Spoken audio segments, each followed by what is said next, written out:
Now, a day after Britain's King Charles underlined the importance of NATO to a joint session of Congress, the US president says he's weighing reducing American troop presence in Germany.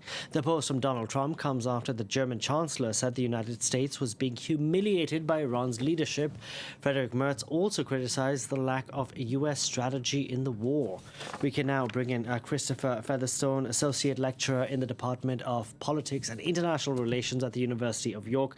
Thank you so much for joining us on the program today. Does this latest threat statement from Donald Trump come as a surprise to you? Well, I've got to say, it's a difficult thing to study Donald Trump. He is a surprising man. He's a man who seeks to be provocative, seeks to be unpredictable. So my go-to statement on these kind of things is that no, because nothing can surprise us when it comes to Donald Trump.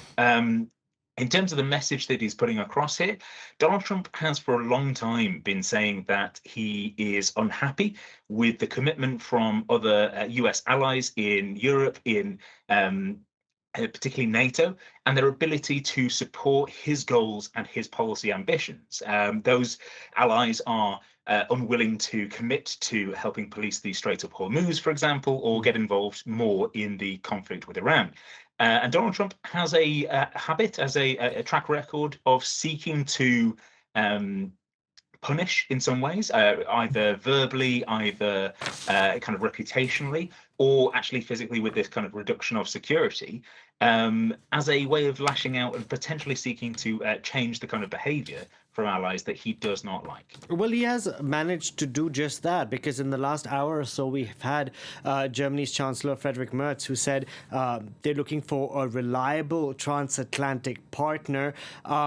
Friedrich Merz, but over the past week, has been saying that the US doesn't have a strategy in Iran. But the funny thing is, he never said that when he was sitting next to Donald Trump at the Oval Office. So what exactly has changed? Well, I think it's absolutely true that Friedrich Merz was far more cautious in his engagements with Donald Trump, which is perhaps not so surprising when we think about those spats that Donald Trump has had in the Oval Office, inviting international leaders into the space, essentially to be humiliated in front of the world's media. We look at Ukraine's President Zelensky as arguably the most performative example of this. But we could also look at Keir Starmer and the accusations around free speech in the UK, or the Japanese Prime Minister being asked why they hadn't warned about Pearl Harbor. So, it's this kind of attitude that I think Donald Trump actively seeks to portray, right? That he is an aggressive leader. He will speak in quite an aggressive way. Showing this kind of diplomatic style that is abrasive and that is seeking to address these issues that he finds particularly important when it comes to the respect owed to himself as US president, but also to America and America's leadership. So I think on one level, it's a strategic choice from Merz to not wish to be called out in that similar kind of way. But at the same time, I also think there's a growing sense in the international community that Donald Trump doesn't really have a view of how to get out of this situation. He clearly had an idea of how to get into this conflict with Iran, but as we've seen with the ceasefires, there really isn't that much of a result coming from this. What is the payout? What is the route out of this conflict and with these negotiations? And actually, the US isn't really making much of a commitment. They aren't really engaging with these negotiations in a way that would signal true intent, or that would signal a path to be followed. Equally, Iran are playing hardball in these negotiations, but they are also they are not a democratic state, and their leadership does not need to be that kind of open, transparent approach. So, for the leader of the free world, as the American presidents like to be called, there is a greater expectation of transparency when you're talking strategy in military conflict and negotiation. So it's maybe I just want to jump in there, because how it seems that Europe and the United States are on divergent playing fields or poles apart when it comes to not just the Iran issue, but even when it comes to things like Ukraine and how that war comes to an end. Even if you have the Europeans meeting for the Coalition of the Willing summits on Ukraine, the Americans tend to roll their eyes. So how do these two sides come together and solve global issues? Well, I think you're absolutely right in highlighting the extent of this separation, right? That is a huge issue that comes with international security and that transatlantic relationship. I mean, I think on one level we can see Donald Trump being quite clear in that he wants to be seen as the leader, seen as the the leader of the free world, as having this kind of overarching purview, being the top dog, basically. And I think Europe are willing to accept that, but only if he agrees to their issues and the issues that they find concerning that they want to be addressed. And I think that's where there's a huge disconnect there. Mm.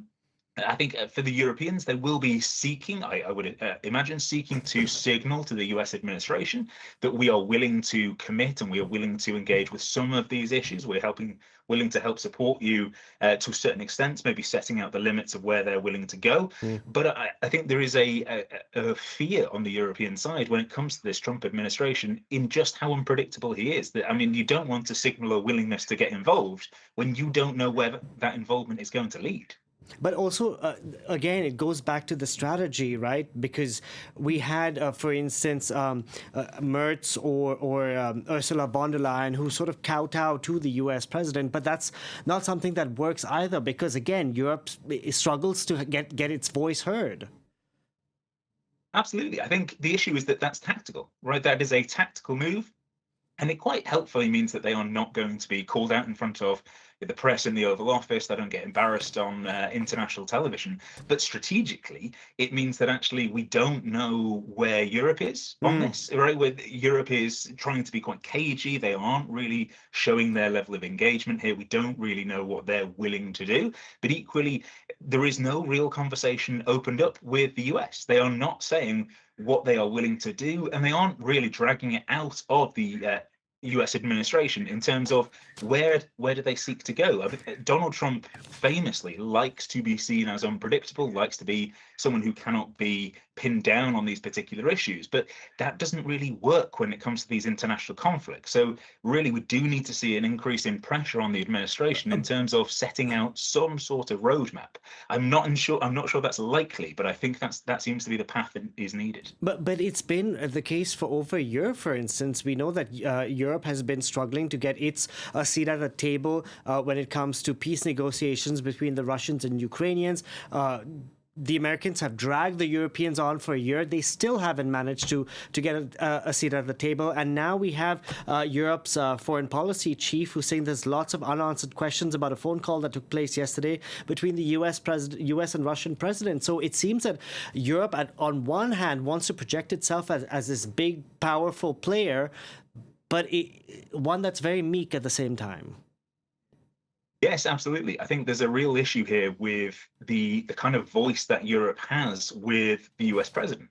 And this is something that has changed quite significantly with Donald Trump. He has made clear in his national security strategy that actually his administration sees Europe as less significant. They are looking more at a kind of civilizational international security situation. They see a huge conflict with China on the cards. They see this kind of competition between great powers, and actually Europe is a secondary player there for in the US's eyes. So Europe will need to signal to the American administration how they can fit within their priorities, because actually currently the US administration are making very, very clear that they do not really see a place for engagement with that traditional old transatlantic alliance. So whereas we've had decades upon decades of history and habit in terms of those alliances, that doesn't count for much anymore. Donald Trump doesn't care about these things. Indeed. Christopher Featherstone, we're going to have to leave it there. Thank you for joining us on the program today. Thank you so much.